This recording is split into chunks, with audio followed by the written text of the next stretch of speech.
Do do do do. When the night do has come. Do do do do. And the land is cold and dark. And the moon is the only light we'll see. Do bo bo do do. No, I won't. Do be afraid. No, I won't be afraid. Just as long as you stand by me. So darling, darling, stand by me. Whoa, stand by me. Do do do. Stand by me. Do stand by me. Do do do do do do do. If the sky do that we look upon do do do do should tumble and fall, or the mountains should crumble to the sea. Boom, boom, boom, boom. I won't cry. Boom. I won't cry. No, I won't shed a tear. Just as long as you stand by me. So darling, darling, stand by me. Whoa, stand by me. Boom, boom, boom, boom. Stand by me. Stand by me.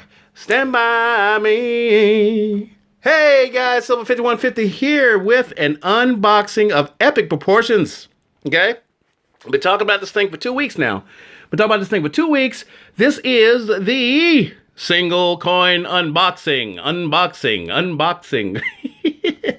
Guys, you know what this is. I've been talking about it the whole time. It is the 2015 proof kilogram Panda. All right, let's go ahead and remove this stuff here. We're gonna be okay. Wow, this is fancy looking. Let's go ahead and set this to the side here for a second. And it doesn't look like there's. Oh, that's right. The invoice is over. There we go. Bumping, showing off everything. Okay, look here. Jeez, this thing weighs a ton. Get it back in the picture. Oh, there we go. All right, guys, this is it.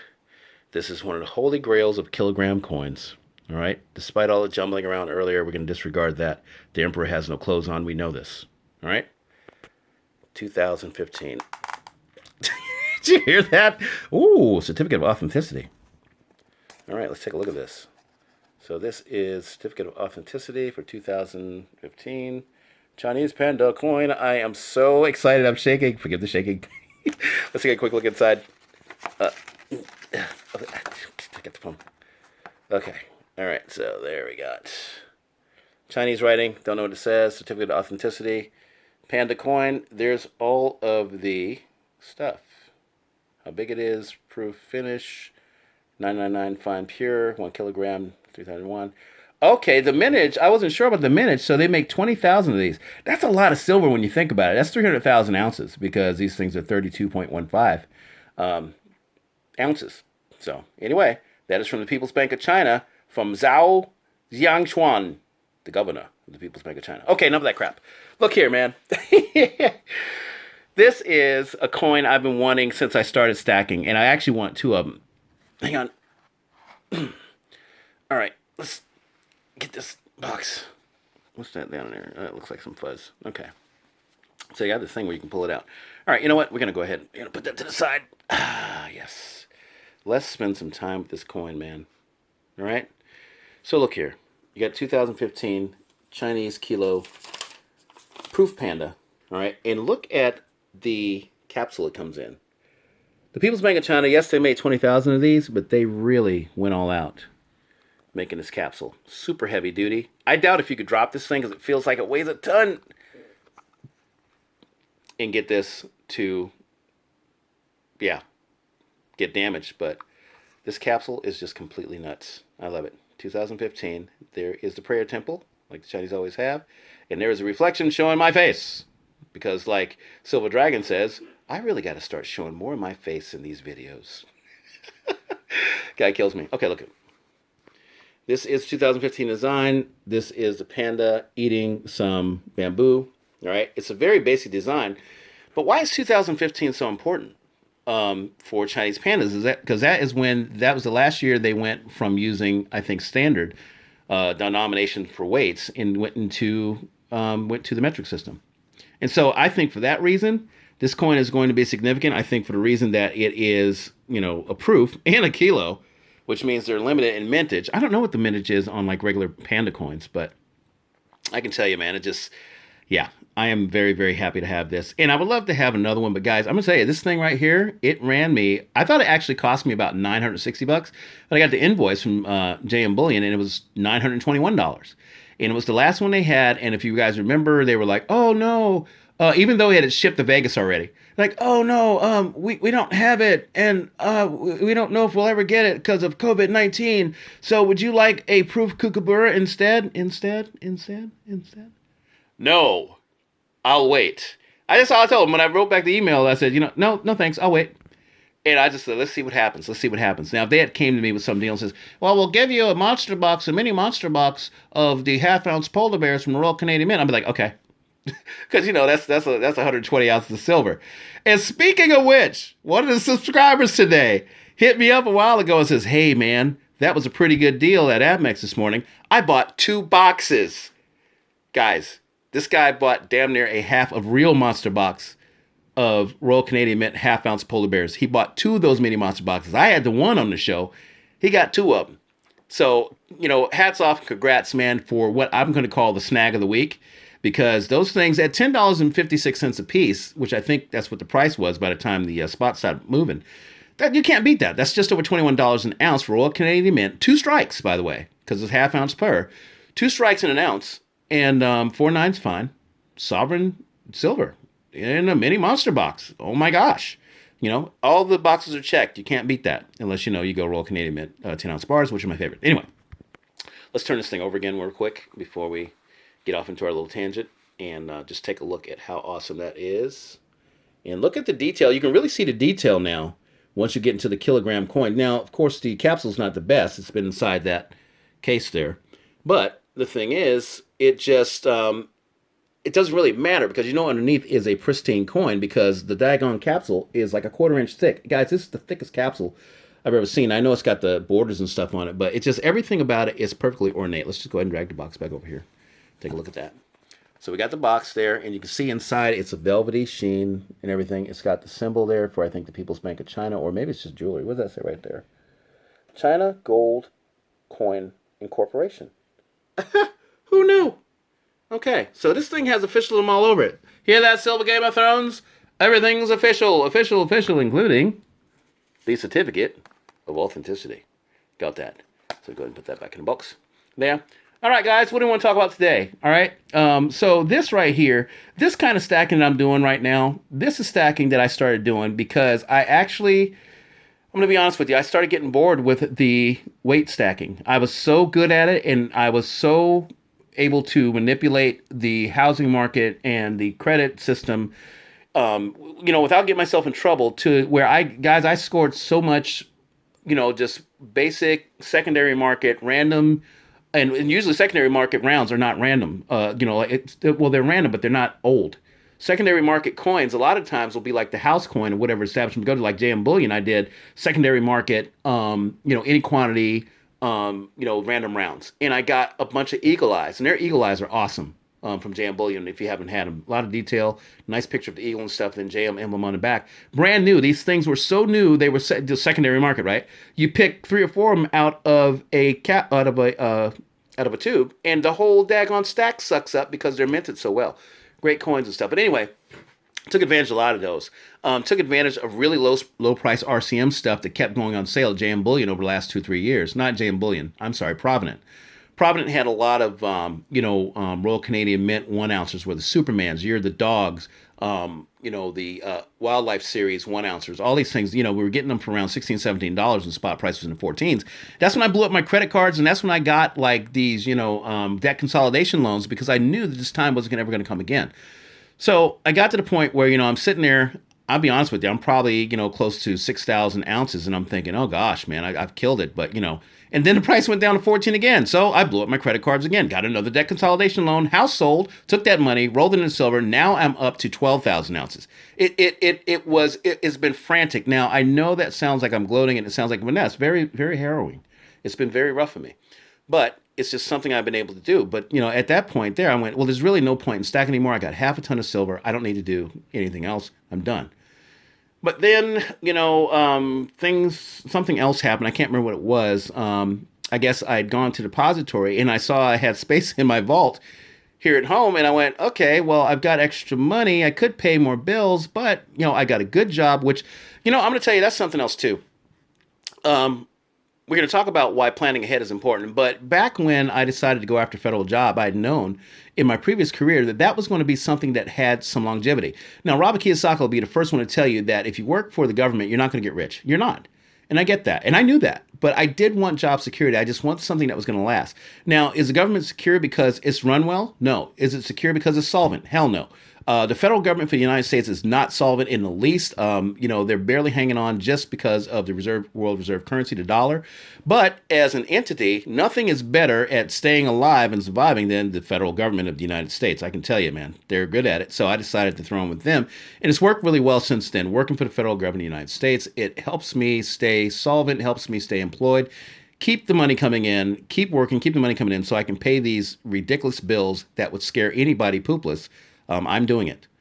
I'm living it. Debt consolidation loans, blown up credit cards, a big fat truck out in the yard. All this stuff is debt, debt, debt, debt, debt. I'm playing the federal government's game, except I actually have to make good on my interest payments, okay, or my payments, or else I'm going to go into default. And if I go into default, I'll probably end up in jail somewhere, unlike the federal government, which can't, I guess. Anyway, enough about that. So, the reason why it's important to look ahead is so you can have your attention ready for something else, right? You want to have your attention ready for something else and be able to focus on something else when everybody else is kind of freaking about one thing. So yeah, I started doing this kind of stacking, the fancy stuff, the Ukraine coins, the pandas. What did I get into beyond that? I think I started getting into the, Perth Mint, limited mintage stuff. And it's a lot of little limited mintage stuff. There was always $7, $8 over spot. I would pay it just so I would have the coins, the restrikes, the Chinese restrikes. Those get pretty expensive. They had some Chinese unicorns come out. They had the allegory series come out. And so these fancy series, triangles. I went long on triangles. The, what do you call it? The triangular coins, which were the shipwreck coins, the Batavia and another shipwreck series coins and stuff. So then, once I'd done all that, I'm sitting there going, okay, well, what, I should go after something I really, really want because I've got everything else. Okay. And so that's when I started focusing on the pandas, but the prices were horrible. And this is the best deal I found. And I didn't even realize it was a proof panda 2015 when I was eyeballing it. And then as I got closer in to getting the money together and decided to make the move, I noticed it and I went, oh my gosh, what was I thinking? I can't believe I missed this. And so I jumped on it. $921 later, here I have the 2015 proof Chinese kilo silver panda in my home, about to go in the vault and stuff. And I'm going to share it with you guys tonight. And man, and so here we go. I did a series of stacker videos, about a month ago, maybe 3 weeks ago. And I just did it to try to put out some ideas for people if they wanted to try to emulate some of what I was doing, if they felt compelled to prepare themselves in such a way where they wouldn't be so reliant on the community and on the government to get things done, so they could go ahead and, start putting things together. Just some ideas that I had. And immediately after I made the video, I had some guys, some of the subscribers comment, say, hey, what about this? And I was like, yeah, I got to go get some tea candles, because I didn't have any. What about it? I got to go get some mag lights, okay. What about, and so it helped me making a video for you guys. But having been a prepper for like the last, 7 or 8 years and having a lot of that stuff already done, what it did was it cleared my vision to see opportunities when this new wave of panic set in over COVID-19. And this can go for any situation. People that live in Florida and parts of California that's, ravaged, Texas, that's ravaged by natural disasters all the time, they become really good at being prepared for disasters. And it allows them to focus on possible opportunities like helping other people when a disaster's there and other people are freaking out trying to figure out how to survive. Same thing with prepping. You prep, you do all these other things in advance. People think you're nuts. People thought Noah was nuts when he was building the ark, and then when the rains came, well, you know how that went. But you do these things so you don't have to worry as much at night when you go to sleep. Wake up in the morning and see there's flames, on the news, on TV, and who knows what that means. But it also gives you the opportunity, having prepped and done this other stuff, to react to possible opportunities once a new crisis sets in. COVID-19 is this new crisis. And it's allowed me to focus on what's not being talked about, what's not seen, while everything else is going on with people trying to figure out how to deal with this thing. I try to put out some of the information I know, and I get it from other people who are experts. I don't try to profess like I know everything. I don't know anything, but I just know how to find people that do. So, with all that being said, we know why prepping is important. Prepping is important because it allows you to focus on hidden opportunities. When everybody else is focused on survival. Like, I'm watching the car market. I'm getting ready to watch it roll over, and I'm going to tell you guys when it's a good time to buy a car. I bought one early because my old one crapped out on me, and I had no choice but to do it. All right, but the opportunities I think that are going to be coming up here soon, while everybody that has the big brains and the big money are working on vaccinations for this thing. All right, I'm looking for deflated, non-essential assets that I'm hoping is going to coincide or intersect with our hyperinflating silver, which I think is going to happen soon. Same thing with gold. Gold's going to hyperinflate. And when I say hyperinflate for these guys, you're going to have currency hyperinflation, which means it's going to take more dollars, yen, yuan, rubles, and pesos to buy the things you want. But at the same time, silver and gold should be pacing that currency or currencies in terms of inflation and price, because they're pricing those same currencies, right? So if you already have the asset in place, you can cash those precious metals in, get the upgrade in currency, and be able to at least pace inflation and keep up and buy things that everybody else can't because they can't afford it, or possibly even surpass inflation to where gold and silver become less available, more desirable, and has a higher premium on it, a premium that extends the amount of inflation that's going into the system. And at that time, I'm looking to see if there's something that you wouldn't really need, like you need food and power and water and air, right? Clean air. But, what about, semi-luxury items, or maybe, items like a home or something you'd had an eye on and you didn't know about? Who's watching the pricing on those? Who's watching those markets? There's experts out there watching it, but down here on the ground with us regular people, who will notice when these opportunities come along? The thing with AppMex this morning where, I saw the coin, we all do that. All us stackers do that. Expat Stacker and Fred Gar and Silver Game of Thrones, Florida Stacker and Silver Joker, we're always looking for the great prices. And a lot of you guys out there, I hear from you that, the subscribers, that you're looking for the great deals out there and stuff. So, this is all the stuff that we do. We comparative shop, we go out and we put the effort in to find the best deals. But now we're looking for economic distress assets that would normally be up in the stratosphere, slamming down to earth because nobody wants them. Who's going to want a Cadillac Escalade for $80,000 when they don't have a job, when they can't even get unemployment benefits? Nobody. What's going to happen when the inventory of thousands of these things sit on the boat, start rusting, start turning into nothing? I would like to think that the car company is going to want to offload them for something. They're going to try to disguise it like they're not desperate, and pretty soon they won't be able to disguise it, and then they're going to have to come clean, and maybe they'll say something on TV, on the news, and say, hey, right now part of the stimulus package is you get 90% off of any car of your choice. Have fun. Who knows what it's going to be. Crazier things have happened. People say, well, silver's not going to revalue. It's never going to be worth very much. And, we're not going to see the dollar crash because that's just never going to happen. The dollar is always going to be there. Well, the dollar might be there, but will it buy as much as it used to? We have seen the 30-year fixed interest rate go down below 1 basis point, 0.9, it's like 0.95 or something. All right. That was the 30-year fixed loan when I was a kid, my parents bought a home in the 70s, and they paid 17.5% interest and was glad to do it. 17.5%. That's what a 30-year fix was back in the 70s, right? But, for a home. And then I think the actual rate itself was probably, probably around there. Anyway, and now, we've seen oil go below zero, close below zero to $37 below, or $34 below zero. At the end of a trading session. We've seen silver smash down into the 11s at a time we know there's not that much silver available and that people are scared poopless about what's going on. And that has been, something that has happened in these markets. And there's been some other things, too, that have been crazy we thought we'd never see. And it's happening right now. And by the way, let me ask you about crazy market movements. In 2011, when Bitcoin was $1, nobody, if you had said somebody, it's going to go up to 20,000 times what it is now.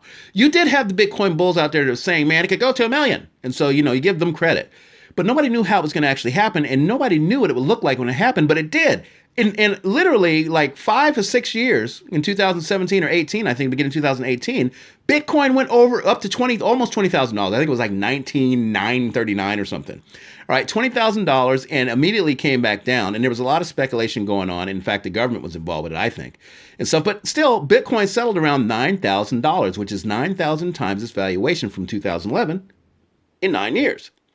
So if Bitcoin, which is a cool, sleek electronic ledger, a technology, it is a, what do you call it, blockchain technology that's very hard to break into, to unencrypt. It's encrypted. Goes up 9,000 times in value, which I don't think hardly anything ever has. So why can't silver do better than 5 times its current value since 1913? When it's always been money, when we know it has value, it is absolutely gorgeous, all right? And it's limited. See, that's another thing too. Everybody talks about, what's finite and what's infinite, okay? And by most physical standards, if something is infinite in its amount, it has less value as an individual unit. And if something is finite, of course, it has more value as an individual unit, okay? We're about to have a Bitcoin halving here come up on Thursday. I don't know what a Bitcoin halving means, but I know what it means when Amazon stock or Apple stock splits into 10 other stocks.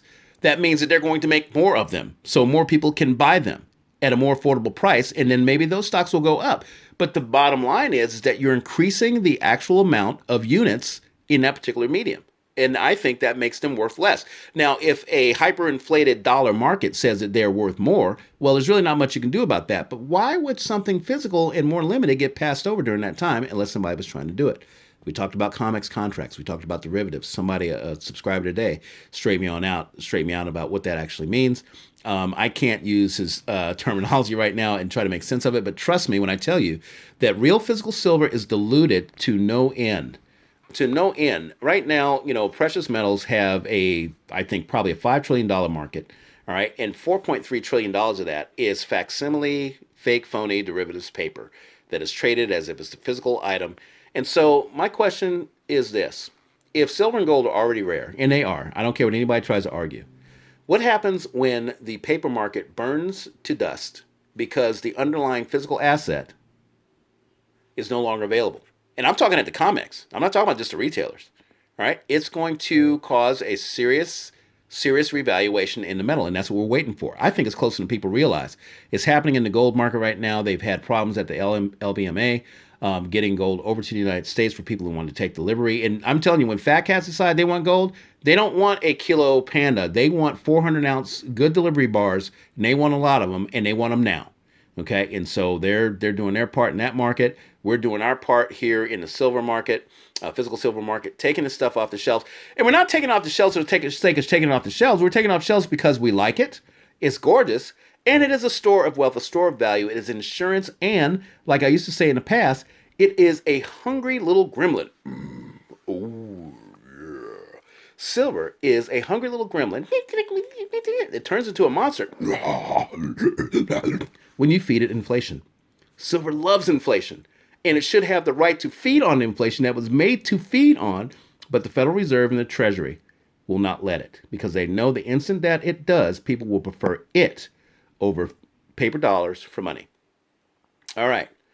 I am a little fired up tonight, so I'm going to cut it off. This is probably the longest video I've ever made. But guys, it's all about the coin. Let's go ahead and get this in here. Let's just get all this close in here. Just put the family together. Let's see if we can get them all together there. Look at that. Isn't that something? Isn't that beautiful right there?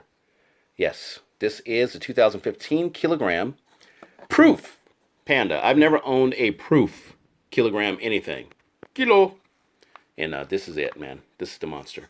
So this is going in a vault with the rest of the family that I have here. At some point, it may go to depository. I don't know. But for now, we're going to enjoy it, have a couple of shows with it and stuff. But, man, I got to tell you, if you guys have not experienced handling a kilo, if you cannot feel the financial significance in the weight of a kilogram bar coin, even a 10-ounce bar or coin, or a 100-ounce bar or coin, you have missed the point. You have missed the point. This is real wealth. Do you know how many people it took to mine for all this silver to get it to where it could actually be refined, get it to the mint, get it struck, okay? Get it put in this beautiful packaging, Okay? Get it? The capsule had to be made. People had to make that capsule. It took all this to make this coin and to get it to my door.